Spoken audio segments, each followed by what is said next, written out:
ಕರ್ನಾಟಕ ಸರ್ಕಾರ, ಕರ್ನಾಟಕ ಪರೀಕ್ಷಾ ಪ್ರಾಧಿಕಾರ, ಸಂಪಿಗೆ ರಸ್ತೆ, 18ನೇ ಅಡ್ಡ ರಸ್ತೆ, ಮಲ್ಲೇಶ್ವರಂ. ಅಂದ್ರೆ ಕರ್ನಾಟಕ ಸರ್ಕಾರ, ಕರ್ನಾಟಕ ಪರೀಕ್ಷಾ ಪ್ರಾಧಿಕಾರ KEA ದವರು ಈ ನೋಟಿಫಿಕೇಶನ್ ಹೊರಡಿಸಿರೋದು.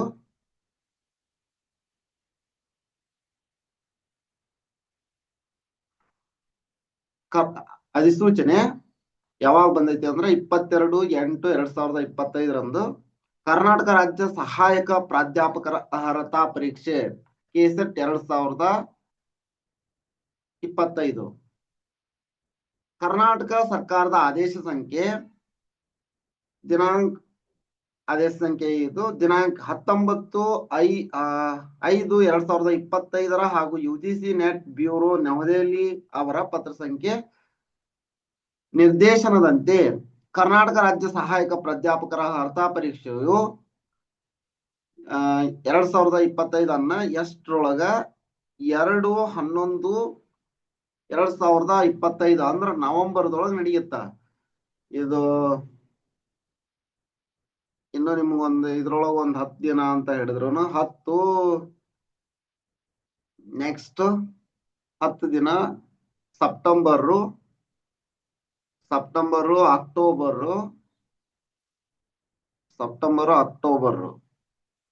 ಇನ್ನೂ ಒಂದ್ ಎರಡು ತಿಂಗಳು 10 ದಿನ 15 ದಿನ ಈ ತರ ಏನೋ ಟೈಮ್ ಸಿಗುತ್ತ. ಅಂದ್ರೆ ಓದ್ಬಹುದು. ಸ್ವಲ್ಪ ಸಿಲೆಬಸ್ ಕರೆಕ್ಟ್ ಆಗಿ ನೋಡ್ಕೊಂಡು ಓದಿದ್ರ ಚೆನ್ನಾಗಿರುತ್ತೆ.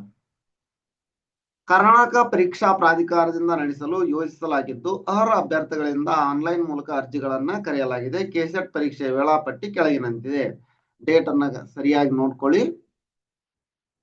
ಆನ್ಲೈನ್ ಮೂಲಕ ಅರ್ಜಿ ಸಲ್ಲಿಕೆ ಪ್ರಾರಂಭ ದಿನಾಂಕ 28/8/2025. ಆನ್ಲೈನ್ ಮೂಲಕ ಅರ್ಜಿ ಸಲ್ಲಿಕೆ ಕೊನೆಯ ದಿನಾಂಕ ಯಾವಾಗ? 18/9/2025. ಅರ್ಜಿ ಶುಲ್ಕ ಪಾವತಿಸಲು ಕೊನೆಯ ದಿನಾಂಕ 19/9/2025. ಪ್ರವೇಶ ಪತ್ರ ಅಂದ್ರೆ ಹಾಲ್ ಟಿಕೆಟ್ ಬಿಡುಗಡೆ ದಿನಾಂಕ 24/10/2025. ಪರೀಕ್ಷಾ ದಿನಾಂಕ ಕೊಟ್ಬಿಟ್ರಾಗ್ಲೇ 2/11/2025. ಅಭ್ಯರ್ಥಿಗಳು KSET 2025ಕ್ಕೆ ಆನ್ಲೈನ್ ಮೂಲಕ ಮಾತ್ರ ಅರ್ಜಿ ಸಲ್ಲಿಸಬಹುದು. ಯಾವುದೇ ಇತರ ಮೂಲಗಳಿಂದ ಅರ್ಜಿಯನ್ನ ಸ್ವೀಕರಿಸಲಾಗುವುದಿಲ್ಲ. ಅದಕ್ಕೆಲ್ಲೇ ಈ ವೆಬ್ಸೈಟ್ ನೊಳಗೆ ಹೋಗಿ ಆನ್ಲೈನ್ ಮೂಲಕ ಅರ್ಜಿ ಸಲ್ಲಿಸ್ರಿ. ಅರ್ಜಿಯನ್ನ ಸಲ್ಲಿಸುವ ಮುನ್ನ ಅಭ್ಯರ್ಥಿಗಳು ಈ ಅಧಿಸೂಚನೆಯನ್ನ ಗಮನವಿಟ್ಟು ಓದಿ ನಂತರ ಅರ್ಜಿಯನ್ನ ಭರ್ತಿ ಮಾಡತಕ್ಕದ್ದು ಅಂತ ಹೇಳ. ಓಕೆ, ಸ್ವಲ್ಪ ಹಂಗ ನೋಡ್ರಿ. KSET 2025 ಪರೀಕ್ಷೆಯನ್ನ 33 ವಿಷಯಗಳಲ್ಲಿ ನಡೆಸಲಾಗುತ್ತಿದ್ದು ಪರೀಕ್ಷಾ ಕೇಂದ್ರಗಳ ವಿವರಗಳನ್ನ ಪುಟ ಸಂಖ್ಯೆ 7 ಮತ್ತು 8ರಲ್ಲಿ ನೀಡಲಾಗಿದೆ. ನೋಡೋಣ. ಈ ಪರೀಕ್ಷೆಯಲ್ಲಿ ಅರ್ಹತೆ ಪಡೆದ ಅಭ್ಯರ್ಥಿಗಳು, ಹಿಂಗ ನಮ್ಮ ವಿದ್ಯಾರ್ಥಿ ಒಬ್ರು ಇದೇ ತರ ಅರ್ಹತೆ ಪಡೆದೀನಿ ಅಂತ ತಿಳ್ಕೊಂಡಿದ್ರಿ. ಅಂದ್ರೆ ಇಷ್ಟು % ಮಾರ್ಕ್ಸ್ ತಗೊಂಡ್ರ ಪಾಸ್ ಅಂತ ಹೇಳ್ತಾರ. ಅದು ಏನು ಅನ್ನೋದನ್ನ ಮುಂದಿನ ಮುಂದ್ ನೋಡೋಣ ಏನೇನಂತ. ಅರ್ಹತೆ ಪಡೆದ ಅಭ್ಯರ್ಥಿಗಳು ಕರ್ನಾಟಕ ರಾಜ್ಯದ ಯಾವುದೇ ವಿಶ್ವವಿದ್ಯಾಲಯ, ಪ್ರಥಮ ದರ್ಜೆ ಪದವಿ ಕಾಲೇಜು, ಉನ್ನತ ಶಿಕ್ಷಣ ಸಂಸ್ಥೆ, ಸರ್ಕಾರಿ ಅನುದಾನಿತ ಮತ್ತು ಖಾಸಗಿ ಸಂಸ್ಥೆಗಳಲ್ಲಿ ಸಹಾಯಕ ಪ್ರಾಧ್ಯಾಪಕ ಹುದ್ದೆಗಳಿಗೆ ನೇಮಕಗೊಳ್ಳಲು ಅರ್ಹರಾಗಿರುತ್ತಾರೆ ಹಾಗೂ ಆಯಾ ಸಂಸ್ಥೆಗಳ ನಿಯಮ ಮತ್ತು ಕಾಯ್ದೆಗಳಿಗೆ ಒಳಪಟ್ಟಿರುತ್ತಾರೆ. ಆ ಸಂಸ್ಥೆ ಮತ್ತೇನು PhD ಮ್ಯಾಂಡೇಟರಿ ಮಾಡಿತ್ತಂದ್ರ PhD ಬೇಕು, KSET ಜೊತೆ PhD ಬೇಕು, ಅಥವಾ ಹಿಂಗೇನ್ರಿ ಇತ್ತಂದ್ರ ಬೇಕು ಅಂತ.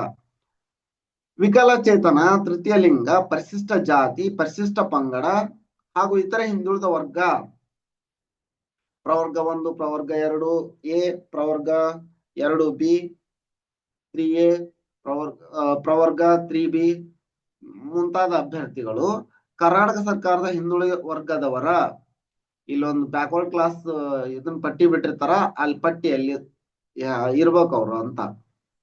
ನೆಕ್ಸ್ಟ್, ಅರ್ಹತಾ ನಿಬಂಧನೆಗಳು ನೋಡ್ರಿ. ಅರ್ಹತಾ ನಿಬಂಧನೆಗಳು ಏನಂತಂದ್ರ ಅಭ್ಯರ್ಥಿಗಳು UGC ಇಂದ ಮಾನ್ಯತೆ ಪಡೆದಿರುವ ವಿಶ್ವವಿದ್ಯಾಲಯ, ಉನ್ನತ ಶಿಕ್ಷಣ ಸಂಸ್ಥೆಯಿಂದ ಸ್ನಾತಕೋತ್ತರ ಅಥವಾ ಸಮಾನವಾದ ಪರೀಕ್ಷೆಗಳಲ್ಲಿ ಸಾಮಾನ್ಯ ವರ್ಗದ ಅಭ್ಯರ್ಥಿಗಳು ನೋಡ್ರಿ, ಸಾಮಾನ್ಯ ವರ್ಗದ ಅಭ್ಯರ್ಥಿಗಳು 55% ರಷ್ಟು ಅಂಕಗಳನ್ನ ಪಡೆದಿರಬೇಕು. ಪರಿಶಿಷ್ಟ ಜಾತಿ ಅಂದ್ರೆ SC, ಪರಿಶಿಷ್ಟ ಪಂಗಡ, ಇತರೆ ಹಿಂದುಳಿದ ಅಭ್ಯರ್ಥಿಗಳು ಪ್ರವರ್ಗ 1, ಪ್ರವರ್ಗ 2A, ಪ್ರವರ್ಗ 2B, ಪ್ರವರ್ಗ 3A, ಪ್ರವರ್ಗ 3B, ವಿಕಲಚೇತನ ಅಂದ್ರೆ ಮತ್ತ ತೃತೀಯ ಲಿಂಗ ಗುಂಪಿಗೆ ಸೇರಿದ ಅಭ್ಯರ್ಥಿಗಳು 50% ಅಂಕಗಳನ್ನ ಪಡೆದಿರಬೇಕು. ಇದು ಅಪ್ಲಿಕೇಶನ್ ಹಾಕಕ ಎಲಿಜಿಬಿಲಿಟಿ ಕ್ರೈಟೇರಿಯಾ ಇವು. ನೆಕ್ಸ್ಟ್, ಸ್ನಾತಕೋತ್ತರ ಪದವಿ ಪಡೆದವರು ಹಾಗೂ ಪ್ರಸ್ತುತ ಶೈಕ್ಷಣಿಕ ವರ್ಷದಲ್ಲಿ ವ್ಯಾಸಂಗ ಮಾಡುತ್ತಿರುವವರು. ಪದವಿ ಪಡೆದವರು ಮತ್ತ ಏನ್ರ ಇನ್ನು ಓದ್ತಾ ಇರ್ತಾರ ಅಂತವ್ರಿಗೆ ಪ್ರಥಮ ಮತ್ತು ದ್ವಿತೀಯ ಸ್ನಾತಕೋತ್ತರ ಪದವಿ ವಿದ್ಯಾರ್ಥಿಗಳು ಕೆಸೆಟ್ ಪರೀಕ್ಷೆಯನ್ನು ತೆಗೆದುಕೊಳ್ಳಲು ಅರ್ಹರಾಗಿರುತ್ತಾರೆ. ಆದರೆ ಏನು ಪ್ರಾಬ್ಲಮ್ ಅಂದ್ರ, ಪ್ರಸ್ತುತ ವ್ಯಾಸಂಗ ಮಾಡುತ್ತಿರುವ ಅಭ್ಯರ್ಥಿಗಳಿಗೆ ಪರೀಕ್ಷೆ ತೆಗೆದುಕೊಳ್ಳಲು ತಾತ್ಕಾಲಿಕವಾಗಿ ಮಾತ್ರ ಪ್ರವೇಶ ನೀಡಲಾಗುವುದು. ಅವರು ಸ್ನಾತಕೋತ್ತರ ಪದವಿ ಅಥವಾ ಸಮಾನವಾದ ಪರೀಕ್ಷೆಯನ್ನ ಸಾಮಾನ್ಯ ವರ್ಗದವ್ರು ಈಗ ಹೇಳಿದ್ರಲ್ಲ ಅಷ್ಟು ಪರ್ಸೆಂಟೇಜ್ ಮತ್ತು ಪರಿಶಿಷ್ಟ ಜಾತಿ ಪಂಗಡ ಅವರು ಏನಂದ್ರ 50% ಅಂಕ ಪಡೆದು ಅರ್ಹತೆ ಹೊಂದಿ ಕೆಸೆಟ್ ಪರೀಕ್ಷೆ ಫಲಿತಾಂಶ ಪ್ರಕಟಿಸಿದ ದಿನಾಂಕದಿಂದ 2 ವರ್ಷದೊಳಗ ಟೈಮ್ ಕೊಟ್ಟಿರ್ತಾರ. 2 ವರ್ಷದೊಳಗಾಗಿ ಅವರ ಸ್ನಾತಕೋತ್ತರ ಪದವಿ ಅಂಕಪಟ್ಟಿಗಳನ್ನ ಸಲ್ಲಿಸಿದರೆ ಮಾತ್ರ ಸಹಾಯಕ ಪ್ರಾಧ್ಯಾಪಕರ ಅರ್ಹತಾ ಪ್ರಮಾಣ ಪತ್ರ ಪಡೆಯಬಹುದು. ಇಲ್ಲವಾದಲ್ಲಿ ಅಂತವರ ಅರ್ಹತೆಯನ್ನ ರದ್ದುಪಡಿಸಲಾಗುವುದು. ಇದು ಚೆನ್ನಾಗೈತಿ ಎಲ್ಲ. ಅಂದ್ರ ಫಸ್ಟ್ ಇಯರ್ MSc ಓದೋರಿಗೆ ಅಥವಾ MA ಓದೋರಿಗೆ, MCOM ಓದೋರಿಗೆ ಎಲ್ರಿಗೂ ಅವಕಾಶ ಐತಿ ಅಂತ. 2 ವರ್ಷದೊಳಗೆ ಒಟ್ಟ ಸರ್ಟಿಫಿಕೇಟ್ ಕೊಡ್ಬೇಕು. ಈ ಅಧಿಸೂಚನೆ ಹೊರಡಿಸಿ ಫಲಿತಾಂಶ ಪ್ರಕಟ ಮಾಡ್ತಾರಲ್ಲ ಅವಾಗಿಂತ. ಸ್ನಾತಕೋತ್ತರ ಪದವಿಯಲ್ಲಿ ಅಧ್ಯಯನ ಮಾಡಿದ ವಿಷಯದಲ್ಲಿಯೇ ಅಭ್ಯರ್ಥಿಗಳು ಕೆಸೆಟ್ ಪರೀಕ್ಷೆ ತೆಗೆದುಕೊಳ್ಳಬೇಕು. ಈಗ ಅವನು ಸ್ನಾತಕೋತ್ತರ ಪದವಿ ಕೆಮಿಸ್ಟ್ರಿ ಮಾಡಿರ್ತಾನ, ಮ್ಯಾಥ್ಸ್ ದೊಳಗೆ ಬರೆಯೋದು, ಅಥವಾ ಫಿಸಿಕ್ಸ್ ಮಾಡಿದ್ರ ಮ್ಯಾಥ್ಸ್ ದೊಳಗೆ ಬರೆಯೋದು, ಈ ತರ ಮಾಡ್ತಾರಲ್ಲ ಆ ತರ ಮಾಡ್ಬಾರ್ದು ಅಂತ. ಪ್ರಸ್ತುತ ಕೆಸೆಟ್ 2025ರ ಅಧಿಸೂಚನೆಯಲ್ಲಿ ಇಲ್ಲದಿರುವ ವಿಷಯಗಳಿಗೆ, ಇದ್ರೊಳಗ ಒಂದಿಷ್ಟು ವಿಷಯಗಳು ಇಲ್ಲ ಅಂದ್ರೆ 33 ವಿಷಯಗಳನ್ನ ಮಾತ್ರ ಇಲ್ಲಿ ಕೆಸೆಟ್ ನಡೆಸ್ತಾ ಇದೆ. ಅಭ್ಯರ್ಥಿಗಳು ವರ್ಷದಲ್ಲಿ 2 ಬಾರಿ ನಡೆಯುವ UGC NET national eligibility test ಅಥವಾ UGC CSIR NET ಪರೀಕ್ಷೆಯನ್ನ ತೆಗೆದುಕೊಳ್ಳಬಹುದು. ಅಂದ್ರೆ ಈ 33 ವಿಷಯಗಳನ್ನ ಹೊರತುಪಡಿಸಿ ಯಾವ್ದಾದ್ರು ಪರೀಕ್ಷೆಯನ್ನ ಇದಕ್ಕೆ ಈಕ್ವಲೆಂಟ್ ಅಂದ್ರ ನೆಟ್ ಅದನ್ನ ತಗೋರಿ ಅಂತ ಸಜೆಷನ್ ಕೊಡಾಕಂತಾರ. ಮತ್ ಇವು ಒಂದಿಷ್ಟು ಈಗ್ಲೋರು ಕಡಿಮೆ ಜನ ಇರ್ತಾರ ಅನ್ಸುತ್ತ. ಇವ್ ನೋಡ್ರಿ, ಇನ್ನೊಂದು ಇಂಪಾರ್ಟೆಂಟ್ ಏನಂದ್ರ, ಸಾಮಾನ್ಯ ವರ್ಗದ ಅಭ್ಯರ್ಥಿಗಳನ್ನ ಹೊರತುಪಡಿಸಿ ಮೀಸಲಾತಿಯನ್ನು ಪಡೆಯಲು ಇಚ್ಛಿಸುವ ಅಭ್ಯರ್ಥಿಗಳು ಆನ್ಲೈನ್ ಅರ್ಜಿಯಲ್ಲಿಯೇ ಸ್ಪಷ್ಟವಾಗಿ ನಮೂದಿಸಬೇಕು. ST, SC, ST category 1, category 2A, category 3B, 2B, 3A ಅಭ್ಯರ್ಥಿಗಳು ಸಕ್ಷಮ ಪ್ರಾಧಿಕಾರಗಳು ನೀಡುವ ಪ್ರವರ್ಗ ಪ್ರಮಾಣ ಪತ್ರಗಳನ್ನ ಲಗತ್ತಿಸಬೇಕು, ಅಂದ್ರೆ ಅಪ್ಲೋಡ್ ಮಾಡಬೇಕು. ಈ ಅಭ್ಯರ್ಥಿಗಳ ಪ್ರಮಾಣ ಪತ್ರಗಳು ಯಾವುದೇ ಹಂತದಲ್ಲಾದರೂ ಸುಳ್ಳು ಎಂದು ಸಾಬೀತಾದರೆ ಅವರ ಅಭ್ಯರ್ಥತ್ವವನ್ನ ಮುನ್ಸೂಚನೆ ಇಲ್ಲದೆ ರದ್ದುಗೊಳಿಸಲಾಗುತ್ತದೆ ಮತ್ತು ಅವರ ವಿರುದ್ಧ ಕಾನೂನು ಕ್ರಮ ಜರುಗಿಸಲಾಗುವುದು. ಅರ್ಜಿ ಸಲ್ಲಿಸುವಾಗ ಕಡ್ಡಾಯವಾಗಿ ಚಾಲ್ತಿಯಲ್ಲಿರುವ, ಇದನ್ನ ನೋಡ್ರಿ, ಅರ್ಜಿ ಸಲ್ಲಿಸುವಾಗ ಕಡ್ಡಾಯವಾಗಿ ಚಾಲ್ತಿಯಲ್ಲಿರುವ ಪ್ರಮಾಣ ಪತ್ರದ ರೆವಿನ್ಯೂ ಡಿವಿಷನ್ ಸಂಖ್ಯೆ RD ನಂಬರ್ ಅಂತಾರಲ್ಲ ನಮೂದಿಸಬೇಕು. ನಂತರ ತಾವು ಸಲ್ಲಿಸುವ ಪ್ರಮಾಣ ಪತ್ರಗಳನ್ನ ಇದರ ನಂತರ ತಾವು ಈಗ ಅಪ್ಲಿಕೇಶನ್ ಹಾಕ್ಬಿಟ್ಟಿರ್ತಾರ, ಅದ್ರ ನಂತರ ಪ್ರಮಾಣ ಪತ್ರ ತೆಗೆಸ್ತಾರ, ಅದನ್ನ ಪ್ರಮಾಣ ಪತ್ರಗಳನ್ನ ಪರಿಗಣಿಸಲಾಗುವುದಿಲ್ಲ. ಅಂದ್ರೆ ಇದು ವೆರಿಫಿಕೇಶನ್ ಕರೀತಾರ. ಇದನ್ನ ಅಷ್ಟ ಆನ್ಲೈನ್ ಒಳಗ ಸುಮ್ನೆ ಹಾಕಿ ತಗೊಂಡ್ಬಿಡುದು ಅಂತ ಅಲ್ಲ. ವೆರಿಫಿಕೇಶನ್ ಬೆಂಗಳೂರಾಗ ವೆರಿಫಿಕೇಶನ್ ಆಗುತ್ತ. ಈಗ ಒಂದಿಷ್ಟು ಜನ ನಮ್ ಸ್ಟೂಡೆಂಟ್ಸ್ ಪಾಸ್ ಆದ್ರಲ್ಲ, ಅವರೆಲ್ಲ ವೆರಿಫಿಕೇಶನ್ ಮುಗಿಸ್ಕೊಂಡು ಒರಿಜಿನಲ್ ಡಾಕ್ಯುಮೆಂಟ್ಸ್ ಎಲ್ಲಾ ತೋರಿಸಿ ಸರ್ಟಿಫಿಕೇಟ್ ತಗೊಂಡ್ಬಂದಾರ ಈ ತರ. ನೆಕ್ಸ್ಟ್, ಹೊರ ರಾಜ್ಯದ ಅಭ್ಯರ್ಥಿಗಳಿಗೆ ಯಾವುದೇ ರೀತಿಯ ಮೀಸಲಾತಿ ಇರುವುದಿಲ್ಲ. ಇದು ಹೊರ ರಾಜ್ಯದ್ದು. ನೆಕ್ಸ್ಟ್ ಇವನು ಸ್ವಲ್ಪ ನೋಡ್ಕೊರಿ. ಇನ್ನು ವಯೋಮಿತಿ ನೋಡೋದಾದ್ರ, ಕರ್ನಾಟಕ ರಾಜ್ಯ ಸಹಾಯಕ ಪ್ರಾಧ್ಯಾಪಕ ಅರ್ಹತಾ ಪರೀಕ್ಷೆ 2025 ತೆಗೆದುಕೊಳ್ಳಲು ಗರಿಷ್ಠ ವಯೋಮಿತಿ ಇರುವುದಿಲ್ಲ. ಯಾವುದೇ ಏಜ್ ಲಿಮಿಟ್ ಅನ್ನ ಇಟ್ಟಿಲ್ಲ ಇವರು. ಇನ್ನು ವಿನಾಯಿತಿ, ಯಾರ್ಯಾರಿಗೆ ವಿನಾಯಿತಿ ಐತಿ ಇದರಿಂದ ಅಂತ ನೋಡ್ರಿ.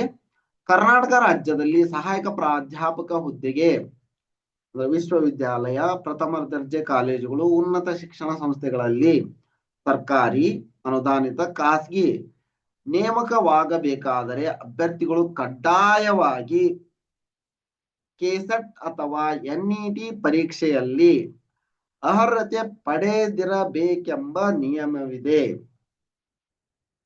ಅಂದ್ರೆ ಸಹಾಯಕ ಪ್ರಾಧ್ಯಾಪಕ ಹುದ್ದೆ ನೀವು ಪಡಿಬೇಕು ಅಂತ ಇಚ್ಛೆ ಉಳ್ಳವರಾಗಿದ್ರೆ ಕೆಸೆಟ್ ಅಥವಾ ನೆಟ್ ಅಥವಾ PhD ಇವು ಬೇಕು ಅಂತ. ನೆಕ್ಸ್ಟ್, UGC ಕಾಲಕ್ಕೆ ಹೊರಡಿಸುವ ನಿಬಂಧನೆಗಳು, UGC ಮಾರ್ಗಸೂಚಿಗಳು ಅಥವಾ ಅಧಿನಿಯಮಗಳ ಅನ್ವಯ ಕೆಸೆಟ್ ಅರ್ಹತೆ ಪರೀಕ್ಷೆಯಿಂದ ವಿನಾಯಿತಿ ನೀಡಲಾಗುವುದು. ಅಂದ್ರೆ UGC ಏನು ಹೊರಡಿಸುತ್ತಾ ಅದರ ಪ್ರಕಾರ ನಡೆಸ್ತೀವಿ ಅಂತ ಹೇಳಾಕುಂತಾರ. ಇದನ್ನ ಸ್ವಲ್ಪ ನೋಡ್ಕೊಳ್ಳಿ. ನೆಕ್ಸ್ಟ್, ಪರೀಕ್ಷಾ ಶುಲ್ಕ ಮತ್ತು ಪಾವತಿಸುವ ವಿಧಾನ. ಸಾಮಾನ್ಯ ವರ್ಗ, ಪ್ರವರ್ಗ 2A, ಪ್ರವರ್ಗ 2B, ಪ್ರವರ್ಗ 3A, ಪ್ರವರ್ಗ 3B ಹಾಗೂ ಇತರೆ ರಾಜ್ಯದ ಅಭ್ಯರ್ಥಿಗಳಿಗೆ 1,000 ರೂಪಾಯಿ ಇದೆ. ಪ್ರವರ್ಗ 1 ಅಂದ್ರೆ ಕ್ಯಾಟಗರಿ 1 SC ST PWD ಮತ್ತು ತೃತೀಯ ಲಿಂಗ ಅಭ್ಯರ್ಥಿಗಳಿಗೆ 700 ರೂಪಾಯಿ ಇದೆ. ಶುಲ್ಕ ಪಾವತಿಸುವ ವಿಧಾನ, ಮೇಲ್ಕಂಡ ಶುಲ್ಕವನ್ನ ಆನ್ಲೈನ್ ಮೂಲಕವೇ ಮಾತ್ರವೇ ಪಾವತಿಸತಕ್ಕದ್ದು. ಮೊದ್ಲೆಲ್ಲ ಆಫ್ಲೈನ್ ಇತ್ತು, ಬ್ಯಾಂಕ್ ಚಲನ್ ತಗೊಂಡು ಅವನ್ನೆಲ್ಲ ನಾವು ಏನೇನ್ ಅಪ್ಲಿಕೇಶನ್ ಏನೇನ್ ಕೊಟ್ಟಿರ್ತೀವಿ ಅದನ್ನ ಒಂದ್ಸಟ್ನ ಇದಕ್ಕ ಅಂದ್ರ ಮೈಸೂರಿನ ನಡೆಸ್ತಿದ್ರಲ್ಲ ಅವಾಗ ಕಳಿಸ್ಬೇಕಾಗಿತ್ತು. ಈ ಸಿಸ್ಟಮ್ ಎಲ್ಲ ಚೆನ್ನಾಗಿದೆ, ತುಂಬಾ ಚೆನ್ನಾಗಿದೆ, ಏನ್ ತೊಂದರೆ ತಗೊಳಲ್ಲ. ಆನ್ಲೈನ್ ಒಳಗೆ ಏನ್ ಅಪ್ಲೋಡ್ ಮಾಡ್ತೀವಿ ಅವನ್ನೆಲ್ಲ ಕರೆಕ್ಟ್ ಆಗಿ ಇಟ್ಕೋಬೇಕು. ವೆರಿಫಿಕೇಶನ್ಯಾಗ ಆ ಡಾಕ್ಯುಮೆಂಟ್ಸ್ ಕೊಡಬೇಕು. ಈ ರೀತಿ ಐತಿ. ನೆಕ್ಸ್ಟ್, ಸೂಚನೆ, ಬೇರೆ ಯಾವುದೇ ವಿಧಾನದ ಮೂಲಕ ಅರ್ಜಿ ಪಾವತಿಸಲು ಅವಕಾಶವಿರುವುದಿಲ್ಲ. ಒಮ್ಮೆ ಪಾವತಿಸಿದ ನಂತರ ಅದನ್ನು ಯಾವುದೇ ಕಾರಣಕ್ಕೂ ಹಿಂದಿರುಗಿಸಲಾಗುವುದಿಲ್ಲ. ಶುಲ್ಕವನ್ನು ಪಾವತಿಸಿದ ನಂತರ ಹಿಂತಿರುಗಿಸಲ್ಲ ಅಂತ. ಇನ್ನ ಪರೀಕ್ಷಾ ವಿಧಾನ ನಿಮ್ಗೆ ಗೊತ್ತಿರುತ್ತಾ, ಆದ್ರೂ ಒಂದ್ಸರಿ ನೋಡ್ಬಿಡ್ರಿ. ಪರೀಕ್ಷೆ ವಿಧಾನ ಮತ್ತು ಪರೀಕ್ಷಾ ದಿನಾಂಕವನ್ನು ನೋಡ್ರಿ. ಕೆಸೆಟ್ ಪರೀಕ್ಷೆಯಲ್ಲಿ 2 ಪ್ರಶ್ನೆ ಪತ್ರಿಕೆಗಳು ಇರ್ತಾವೆ. 2 ಪತ್ರಿಕೆಗಳು ಸಹ ಬಹು ಆಯ್ಕೆ ಪ್ರಶ್ನೆಗಳನ್ನ ಒಳಗೊಂಡಿರ್ತವು.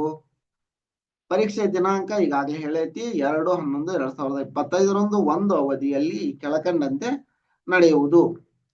ದಿನಾಂಕ ನೋಡ್ರಿ, ಪತ್ರಿಕೆ 1 100 ಅಂಕಗಳು, ಪ್ರಶ್ನೆಗಳ ಸಂಖ್ಯೆ 50 ಕಡ್ಡಾಯವಾಗಿರುತ್ತವೆ. ಇನ್ನ ಸಿಲಬಸ್ ಏನೈತಿ ಅನ್ನೋದನ್ನ ಬೇರೆ ವಿಡಿಯೋದೊಳಗೆ ಇನ್ನೊಂದ್ 2-3 ವಿಡಿಯೋ ಮಾಡ್ತೀನಿ. ಸಿಲಬಸ್ ಯಾವ್ಯಾವ ಏನೇನು ಓದ್ಬೇಕು ಅನ್ನೋದನ್ನ ನೋಡೋಣಂತ. ಇಲ್ಲೇ 50 ಪ್ರಶ್ನೆಗಳಿರ್ತಾವು. ಅಂದ್ರ 50 ಪ್ರಶ್ನೆಗಳು ಅಂದ್ರ 10 ಭಾಗಗಳಿಂದ ಪ್ರಶ್ನೆ ಬರ್ತಾವು. ಯಾವ್ಯಾವ ಅನ್ನೋದನ್ನ ನೋಡೋಣ. ಇಲ್ಲಿ ನೋಡ್ರಿ, ಪತ್ರಿಕೆ 2 ಪ್ರಶ್ನೆಗಳು ಕಡ್ಡಾಯವಾಗಿರ್ತವೆ. ಪತ್ರಿಕೆ 2ರಲ್ಲಿ 200 ಅಂಕಗಳಿರ್ತವು. 100 ಪ್ರಶ್ನೆಗಳು ಕಡ್ಡಾಯವಾಗಿರ್ತವು. ಅಂದ್ರೆ ಅವಧಿ 3 ಗಂಟೆ, ಬೆಳಿಗ್ಗೆ 10 ಗಂಟೆಯಿಂದ ಮಧ್ಯಾಹ್ನ 1ರವರೆಗೆ ನಡೆಸ್ತೀವಿ ಅಂತ ಹೇಳಾರ. ಹಂಗೇನ್ರ ಚೇಂಜಸ್ ಮಾಡಿದ್ರೆ ಹೇಳ್ತಾರ, ಇನ್ಫಾರ್ಮ್ ಮಾಡ್ತಾರ. ಅಭ್ಯರ್ಥಿಗಳು ಮಧ್ಯಾಹ್ನ 1 ಗಂಟೆಯ ಮೊದಲು ಪರೀಕ್ಷಾ ಕೇಂದ್ರದಿಂದ ಹೊರಬರಲು ಅನುಮತಿಸಲಾಗುವುದಿಲ್ಲ ಅಂತ ಹೇಳ್ಯಾರ. ಆ ಅಧಿಸೂಚನೆ ಒಳಗೆ ಇಂಥವೆಲ್ಲ ಹೇಳ್ತಿರ್ತಾರ. ಪತ್ರಿಕೆ 1 ಸಾಮಾನ್ಯ ಪತ್ರಿಕೆಯು ಅಭ್ಯರ್ಥಿಗಳ ಬೋಧನೆ, ಸಂಶೋಧನೆ ಮತ್ತು ಬೌದ್ಧಿಕ ಸಾಮರ್ಥ್ಯಗಳನ್ನ ಪರೀಕ್ಷಿಸುವುದಾಗಿರುತ್ತದೆ. ಈ ಪತ್ರಿಕೆಯು ಅಭ್ಯರ್ಥಿಗಳ ಸಾಮಾನ್ಯ ಪತ್ರಿಕೆಯಾಗಿದ್ದು ಸಾಮಾನ್ಯ ಜ್ಞಾನ, ಬೋಧನೆ ಹಾಗೂ ಸಂಶೋಧನೆ ಅಭಿರುಚಿಗೆ ಸಂಬಂಧಿಸಿರುತ್ತದೆ. ಅಭ್ಯರ್ಥಿಗಳ ಸಾಮಾನ್ಯ ತಿಳುವಳಿಕೆಗಳನ್ನ ಗ್ರಹಿಸುವ ಹಾಗೂ ಕ್ರಿಯಾ ಸಾಮರ್ಥ್ಯವನ್ನ ಅಳೆಯುವಂತದ್ದಾಗಿರುತ್ತದೆ. ಈ ಪತ್ರಿಕೆಯು 50 ಬಹು ಆಯ್ಕೆಯ ಪ್ರಶ್ನೆಗಳನ್ನು ಒಳಗೊಂಡಿದ್ದು ಪ್ರತಿ ಪ್ರಶ್ನೆಗೆ ಎಷ್ಟು ಅಂಕ? 2 ಅಂಕಗಳು ಇರ್ತವೆ. ನೆಕ್ಸ್ಟ್ ಪತ್ರಿಕೆ 2. ಈ ಪತ್ರಿಕೆಯು ಅಭ್ಯರ್ಥಿ ಆಯ್ಕೆ ಮಾಡಿದ ವಿಷಯದ್ದಾಗಿರುತ್ತದೆ. ನೀವು ಮ್ಯಾಥ್ಸ್ ಆಯ್ಕೆ ಮಾಡ್ಕೊಂಡಿದ್ರೆ ಮ್ಯಾಥ್ಸ್, ಕೆಮಿಸ್ಟ್ರಿ, ಕನ್ನಡ, ಇಂಗ್ಲಿಷು ಅಥವಾ ಇನ್ಯಾವುದೇ ಈ 33 ವಿಷಯಗಳ ಹೇಳ್ಯಾರಲ್ಲ ಅದ್ರೊಳಗೆ ಕಡ್ಡಾಯವಾಗಿ ಯಾವ್ದಾರ ಒಂದ್ ವಿಷಯ ತಗೊಂಡಿರ್ತೀರ ಆ ವಿಷಯ. ಈ ಪತ್ರಿಕೆ ಆಯ್ಕೆ ಮಾಡಿದ ವಿಷಯಗಳಲ್ಲಿ 100 ಕಡ್ಡಾಯ ಬಹು ಆಯ್ಕೆಯ ಪ್ರಶ್ನೆಗಳನ್ನ ಒಳಗೊಂಡಿದ್ದು ಪ್ರತಿ ಪ್ರಶ್ನೆಗೂ 2 ಅಂಕಗಳು, ಗರಿಷ್ಠ 200 ಅಂಕಗಳಿರ್ತವೆ. ಅಂದ್ರ 100 ಪ್ಲಸ್ 200 300 ಅಂಕಗಳಿಗೆ ಪರೀಕ್ಷೆ ನಡೀತೈತಿ ಅಂತ. ಪರೀಕ್ಷೆಯಲ್ಲಿ ಪ್ರಶ್ನೆ ಪತ್ರಿಕೆ ಜೊತೆ ನೀಡುವ ಪೇಪರ್ 1 ಮತ್ತು ಪೇಪರ್ 2 OMR ಹಾಳೆಯಲ್ಲಿ ನಿಗದಿಪಡಿಸಿದ ನಮೂನೆಯಲ್ಲೇ ಉತ್ತರಗಳನ್ನ ಗುರುತಿಸಬೇಕು. ಸರಿ, ನೆಕ್ಸ್ಟ್ ಕೆಸೆಟ್ ಪರೀಕ್ಷೆಯ ಫಲಿತಾಂಶ ಪ್ರಕಟ ಮಾಡುವ ವಿಧಾನ ಯಾವ ರೀತಿ ಪ್ರಕಟ ಮಾಡ್ತಾರ ನೋಡ್ರಿ. UGC ಮಾರ್ಗಸೂಚಿಗಳ ಪ್ರಕಾರ ಕೆಸೆಟ್ ನ ಮಾನದಂಡವು UGC ನೆಟ್ ನ ಮಾನದಂಡದ ಪ್ರಕಾರವಾಗಿರುತ್ತದೆ. ಇದು ಅಂತಿಮ ಮತ್ತು ಅಭ್ಯರ್ಥಿಗಳು ಇದಕ್ಕೆ ಬಾಧ್ಯರಾಗಿರಬೇಕಾಗುತ್ತದೆ.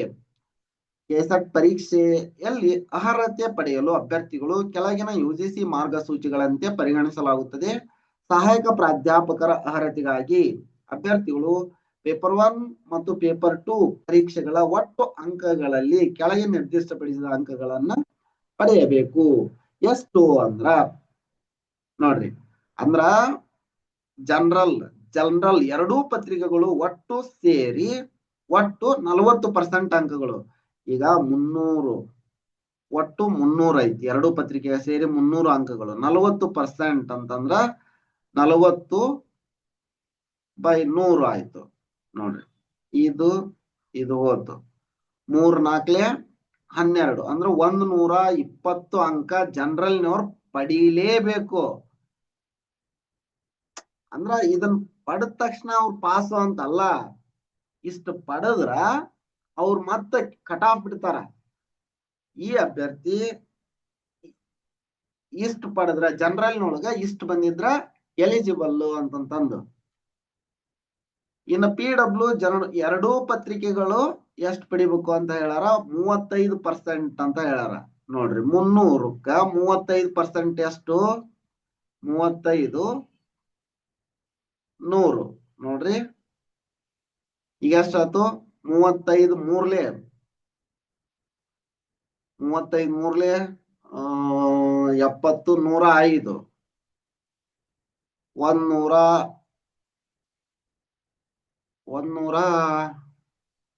15 9 1 10 ಹಾ ಸರಿ 105 ಅಂಕಗಳನ್ನ ಇವ್ರು ಪಡಿಲೇಬೇಕು ಅಂತ.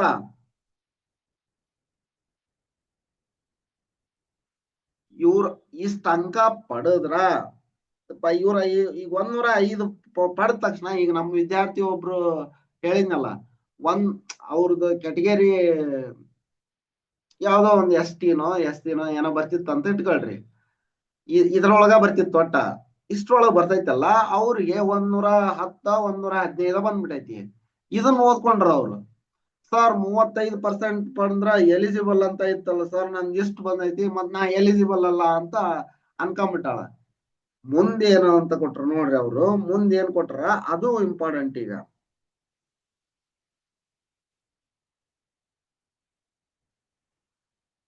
ಸಹಾಯಕ ಪ್ರಾಧ್ಯಾಪಕರ ಅರ್ಹತೆ ಒಟ್ಟು ಸಂಖ್ಯೆ ಅಂದ್ರೆ ಟೋಟಲ್ ಎಷ್ಟು ಅಪ್ಲಿಕೇಶನ್ ಹಾಕಿರ್ತಾರ ಅದು ಒಟ್ಟು ಎರಡೂ ಪತ್ರಿಕೆಗಳಿಗೂ ಹಾಜರ ಅಭ್ಯರ್ಥಿಗಳ 6%ಗೆ ಸಮನಾಗಿರುತ್ತದೆ. ಈ ಒಟ್ಟು ಸ್ಲಾಟ್ ಗಳನ್ನು ಎರಡೂ ಪತ್ರಿಕೆಗಳಿಗೂ ಹಾಜರಾಗಿ ಹಂತ 1 ಪೂರ್ಣಗೊಳಿಸಿದ ಅಭ್ಯರ್ಥಿಗಳ ಒಟ್ಟು ಅಂಕಗಳ ಆಧಾರದ ಮೇಲೆ ಅರ್ಹತಾ ಪಟ್ಟಿಯನ್ನ ವಿಷಯವಾರು ಮತ್ತು ವರ್ಗವಾರು ಸಿದ್ಧಪಡಿಸಲಾಗುತ್ತದೆ. ಹೌದನ? ಇದು ಅಷ್ಟ ಇಂಪಾರ್ಟೆಂಟ್ ಅಲ್ಲ. ಅಂದ್ರೆ ನೀವು 40% 35% ಪಡೆದ ತಕ್ಷಣ ಏನು ಎಲಿಜಿಬಲ್ ಅಲ್ಲ, ಅವ್ರು ನೆಕ್ಸ್ಟ್ ಕಟ್ ಆಫ್ ಬಿಡ್ತಾರ. ಈ ಜನರಲ್ನವ್ರಿಗೆ 150 ಮ್ಯಾಲ ತಗೊಂಡ್ರ ಪಾಸು. ಇನ್ನು ಬೇರೆ ಕ್ಯಾಟಗರಿ ಅವರಿಗೆ ಇಷ್ಟು ಪರ್ಸೆಂಟ್ ಅಂದ್ರ 140, 45, 150 ಮೇಲೆ ಜನರಲ್ನವ್ರಿಗೆ ಹೋಗಿರುತ್ತ. ಉಳ್ಕಿದ್ದೆಲ್ಲ ಆಲ್ಮೋಸ್ಟ್ ಇಷ್ಟಿರುತ್ತ ಅಂತ. ಇದನ್ನ ಕರೆಕ್ಟ್ ಆಗಿ ನೋಡ್ರಿ. ಬಹಳಷ್ಟು ಜನ ಇದು ಅರ್ಥ ಆಗಿರಲ್ಲ. ಅದಕ್ಕ ಇದನ್ನ ಒಂದು ತೋರ್ಸಿನಿ ನಾನು. ಇಷ್ಟು ಮಾರ್ಕ್ಸ್ ಬಂದ ತಕ್ಷಣ ಏನು ನೀವು ಎಲಿಜಿಬಲ್ ಅಂತ ಅಲ್ಲ ಅಂತ. ನೆಕ್ಸ್ಟ್ ಇದೆಲ್ಲ ನೋಡ್ಕೊಳ್ಳಿ. ಅದನ್ನ ಯಾವ ರೀತಿ ಕ್ಯಾಲ್ಕುಲೇಟ್ ಮಾಡ್ತಾರ ಅನ್ನೋದ್ರ ಬಗ್ಗೆ ಕೊಟ್ರ ಈಗ ನಾನು ಸ್ವಲ್ಪ ಹೇಳೀನಿ. ಇನ್ನು ಕೆಸೆಟ್ ಪಠ್ಯಕ್ರಮ ಮತ್ತು ಪ್ರಶ್ನೆ ಪತ್ರಿಕೆ ನೋಡ್ರಿ. ಕೆಸೆಟ್ ಪಠ್ಯಕ್ರಮ ಒಂದ್ ಸಪರೇಟ್ ವಿಡಿಯೋ ಮಾಡ್ತೀನಿ. ಕೆಸೆಟ್ ಪಠ್ಯಕ್ರಮಕ್ಕ ಮತ್ತ ಆ ವಿಷಯಕ್ಕ ಯಾವ ಬುಕ್ ಅನ್ನು ಓದ್ಬೇಕು, ಯಾವ ರೀತಿ ಇದನ್ನ ತಗೋಬೇಕು, ನನ್ನಿಂದ ಏನ್ ಸಹಾಯ ಆಗತ್ತ ನಾನು ಮಾಡ್ತೀನಿ. ನೆಕ್ಸ್ಟ್ ಇವು 33 ವಿಷಯಗಳಂತ ಹೇಳಿದ್ರಲ್ಲ, ಇವು 33 ವಿಷಯಗಳು. ನೆಕ್ಸ್ಟ್ ಅದ್ರೊಳಗ ಸ್ವಲ್ಪ ವಿಷಯಗಳು ಇವನ್ ಕೊಟ್ರ, ಪರೀಕ್ಷಾ ಕೇಂದ್ರಗಳನ್ನು ಕೊಟ್ರ. ಎಷ್ಟು 11 ಕೇಂದ್ರಗಳಲ್ಲಿ ನಡೆಯುತ್ತ. ಅವು ಯಾವ್ಯಾವ ಅಂತ ನೋಡ್ಕೊಳ್ಳಿ. ನೆಕ್ಸ್ಟ್ ವಿಷಯ ಕೋಡ್ಗಳು ಇವು ಅಂದ್ರೆ ಎಷ್ಟು ವಿಷಯಗಳು? 18 ವಿಷಯಗಳು ಬೆಂಗಳೂರಿನಲ್ಲಿ ಮಾತ್ರ ನಡೆಸ್ತಾರೆ ಇವರು. ಇವು ಬೆಂಗಳೂರಿನಲ್ಲಿ ಮಾತ್ರ ನಡೀತೈತಿ ಒಂದಿಷ್ಟು ವಿಷಯಗಳು ನೋಡ್ರಿ. ಅಭ್ಯರ್ಥಿಗಳು 15 ವಿಷಯಗಳಿಗೆ ಬೆಂಗಳೂರು ಕೇಂದ್ರವನ್ನ ಮಾತ್ರ ಪರೀಕ್ಷಾ ಕೇಂದ್ರವಾಗಿ ಆಯ್ಕೆ ಮಾಡಿಕೊಳ್ಳಬೇಕು. ಯಾವ್ಯಾವ ಅಂದ್ರೆ ಈ ವಿಷಯಗಳು. ಒಮ್ಮೆ ನೋಡ್ರಿ ಸೂಚನೆ, ಅಭ್ಯರ್ಥಿಯು ಒಮ್ಮೆ ಪರೀಕ್ಷಾ ಕೇಂದ್ರವನ್ನು ಆಯ್ಕೆ ಮಾಡಿದ ನಂತರ ಪರೀಕ್ಷಾ ಕೇಂದ್ರದ ಬದಲಾವಣೆ ಮಾಡಲು ಅವಕಾಶವಿರುವುದಿಲ್ಲ. ಅಭ್ಯರ್ಥಿಗಳು ಭಾಗ ಬಿ ಯಲ್ಲಿ ನಮೂದಿಸಿರುವ 15 ವಿಷಯಗಳಿಗೆ ಬೆಂಗಳೂರು ಕೇಂದ್ರವನ್ನು ಮಾತ್ರ ಆಯ್ಕೆ ಮಾಡಿಕೊಳ್ಳಬೇಕು. ಅದಕ್ಕೆ ಅಧಿಸೂಚನೆಯನ್ನ ಕರೆಕ್ಟ್ ಆಗಿ ಓದ್ಬೇಕು ಅಂತ ಒಂದ್ಸರಿ. ಇಲ್ಲ ಕರೆಕ್ಟ್ ಆಗಿ ಈಗ ಆಲ್ಮೋಸ್ಟ್ ಎಲ್ಲ ಹೇಳೈತಿ. ಒಂದ್ಸರಿ ನೋಡ್ರಿ ನಿಮ್ಮ ವಿಷಯಕ್ಕೆ ಸಂಬಂಧಪಟ್ಟ. ನಾವು ಜನರಲ್ ಆಗಿ ಹೇಳಿರ್ತೀವಿ, ಜನರಲ್ ಆಗಿ ಈ ರೀತಿ ಐತಿ ಈ ರೀತಿ ಇಲ್ಲ ಅಂತಂದು. ಮತ್ತ ಈಗ ನನ್ನ ಸ್ಟೂಡೆಂಟ್ಸ್ ಡೌಟ್ಸ್ ಕೇಳಿದ್ರು ಅಂತಂದಲ್ಲ, ಅವ್ರ ಡೌಟ್ಸ್ ಕ್ಲಾರಿಟಿ ಆಗ್ಲಿ ಅಂತ ಇದನ್ನ ಸ್ವಲ್ಪ ಮಾಡ್ತಾ ಇರೋದು. ಅರ್ಜಿಯನ್ನ ಸಲ್ಲಿಸುವ ವಿಧಾನ. ಕೆಸೆಟ್ ಅನ್ನ ಅರ್ಜಿ ಯಾವ ತರ ಸಲ್ಲಿಸ್ಬೇಕು ಅಂತ ನೋಡ್ರಿ. ಕೆಸೆಟ್ 2025 ಈ ವೆಬ್ಸೈಟ್ಗೆ ಹೋಗಿ ಅರ್ಜಿಯನ್ನ ಸಲ್ಲಿಸಿರಿ. ನೆಕ್ಸ್ಟ್ ಸಾಮಾನ್ಯ ಸೂಚನೆಗಳು ಅಂದ್ರ ತಪ್ಪು ಉತ್ತರಗಳಿಗೆ ಇಲ್ಲೇನು ಋಣಾತ್ಮಕ ಮೌಲ್ಯಮಾಪನವಿರುವುದಿಲ್ಲ ಅಂತ ಹೇಳ್ಯಾರ. ಇನ್ ಪೂರ್ತಿ ದೊಡ್ಡದಾಗ್ಬಿಡುತ್ತಿದ್ದು. ಇದನ್ನ ಇವನು ಒಂದ್ ಸ್ವಲ್ಪ ಕೀ ಉತ್ತರಗಳನ್ನ ಅಂದ್ರೆ ಆಕ್ಷೇಪಣೆ ಯಾವ ರೀತಿ ಸಲ್ಲಿಸ್ಬೇಕು ಏನು ಅನ್ನೋದ್ರ ಬಗ್ಗೆ ಐತಿ. ಇದನ್ನೆಲ್ಲ ಸರಿಯಾಗಿ ನೋಡ್ಕೋರಿ. ಮತ್ತ ಸಿಲಬಸ್ ಯಾವ್ಯಾವ ಅಂದ್ರೆ ಸಿಲಬಸ್ ಏನೈತಿ, ಜನರಲ್ ಪೇಪರ್ ಸಿಲಬಸ್ ಮತ್ತ ಸ್ಪೆಸಿಫಿಕ್ ಪೇಪರ್ಗೆ ಸಿಲಬಸ್ ಏನೇನೈತಿ ಅನ್ನೋದನ್ನ ಮುಂದಿನ ವಿಡಿಯೋದಲ್ಲಿ ನೋಡೋಣ ಅಂತ.